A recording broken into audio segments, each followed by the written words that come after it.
Hi friends, welcome back to our channel. இன்றைக்கி நம்ம சேனலில் எங்கள் வீட்டில் ரொம்ப சிம்பிளாக எப்படி பொங்கல் செலிப்ரேட் பண்ணோம் அப்படின்றது தான் பார்க்க போகிறோம். இது வந்து பார்த்திங்கன்னா போகி அன்னைக்கு நைட்டே வந்து கோலம்லாம் போட்டாச்சு. ஏன்னா இது வந்து ரொம்ப பனி ஜாஸ்தியாக இருந்ததுனால மார்னிங் எழுந்து கோலம் போட ரொம்ப சிரமம். அதனால் நைட்டே க்ளீன் பண்ணி கோலம்லாம் போட்டுடலான்னு சொல்லிட்டு நைட்டே கோலம் போட்டாச்சு. எனக்கு கோலம்லாம் ரொம்ப நிறையலாம் போட தெரியாது. பட் ஏதோ ஒன்று எனக்கு தெரிஞ்சதை வரைஞ்சி அழகாக கலர் பண்ணிட்டேன். பட் இதை எனக்கு முடிக்கிறதுக்கே ஒரு மணி நேரத்துக்கு மேலே ஆயிடுச்சு. ஸோ ஃபைனல் அவுட்புட் பார்த்தீங்கன்னா இப்படி தான் இருந்துச்சு. ஸோ நைட்டே கோலம் போட்டு வச்சுட்டு மார்னிங் கொஞ்சம் எழுந்திரிச்சிட்டு குளித்து ரெஃப்ரெஷ் ஆகிட்டு பொங்கல் வைக்கலான்னு சொல்லி ஸ்டார்ட் பண்ணியாச்சு. இது வந்து கிராமம் அப்படின்றதுனால எங்கள் வீடை சுற்றி வந்து பெருசாக வீடுங்கள்லாம் நிறையா இல்லை, வயல் தான் இருக்குது. அதனால் வந்து பனி வந்து ரொம்ப ஜாஸ்தியாக இருக்கும். ஸோ கொஞ்சம் விடிஞ்சதுக்கு அப்புறமே பொங்கல் வச்சுக்கலான்னு சொல்லிட்டு நேரம் பார்த்து பொங்கல் வைக்க வச்சு ஸ்டார்ட் பண்ணியாச்சு.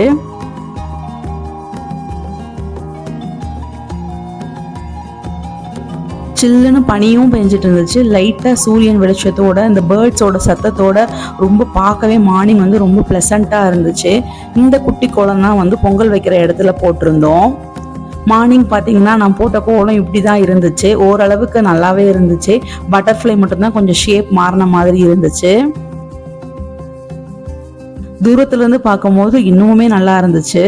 ஸோ மார்னிங் பார்த்தீங்கன்னா லைட்டாக சூரியன் வெளிச்சத்தோட பனியோட எங்கள் வீடு பார்க்கறதுக்கு இவ்வளோ அழகாக ரொம்பவே பார்க்க சூப்பராக இருந்தது. அன்னைக்கு வந்து பார்த்தீங்கன்னா சக்கரை பொங்கல் மட்டும் வைக்கலாம் அப்படின்னு சொல்லிட்டு சக்கரை பொங்கல் வைக்க ஸ்டார்ட் பண்ணோம். அடுத்த நாள் வந்து மாட்டுப்பொங்கல். மாட்டுப்பொங்கலுக்கு தான் எங்களுக்கு நிறைய வேலை இருக்கும். அன்னைக்கு வந்து வெள்ளை பொங்கல் வச்சுக்கலான்னு சொல்லிட்டு இன்னைக்கு வந்து சக்கரை பொங்கல் வச்சுட்டோம். ஒரே ஒரு பொங்கலோட ஸ்டாப் பண்ணியாச்சு.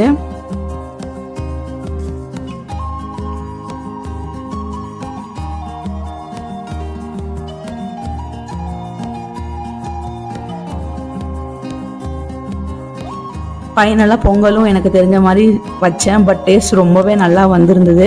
பொங்கல் வச்சுட்டு எல்லாம் சாமி கும்பிட்றதுக்கு வெளியிலேயே அரேஞ்ச் பண்ணியாச்சு. அத்தை வந்து சாமி கும்பிட்றதுக்கு ரெடி ஆகிட்டு வந்த உடனே எல்லாரும் சேர்ந்து சாமி கும்பிட்டுடலாம். அந்த கேப்பில் பார்த்தீங்கன்னா பசங்கள்லாம் ரொம்ப ஹாப்பியாக விளையாண்டுட்டு இருந்தாங்க.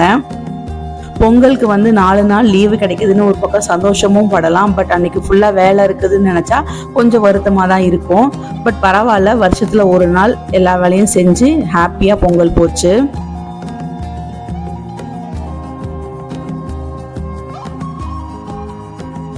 போகி அன்னைக்கும் பார்த்தீங்கன்னா ஃபுல் டே விரதம் இருந்து அன்னைக்கு ஃபுல்லாக சமைச்சு அன்னைக்கு ஈவினிங் வந்து கொழுக்கட்டை செஞ்சு எங்கள் ஊர் பக்கம் வந்து சாமி கும்பிட்றது வழக்கம். அதை அதோட வீடியோவும் நான் ஷார்ட்ஸாக அப்லோட் பண்ணியிருக்கேன், மறக்காமல் செக் பண்ணி பாருங்கள். இது சூரியன் பொங்கல் அன்னைக்கு எடுத்த வீடியோ, தை 1 அன்னைக்கு.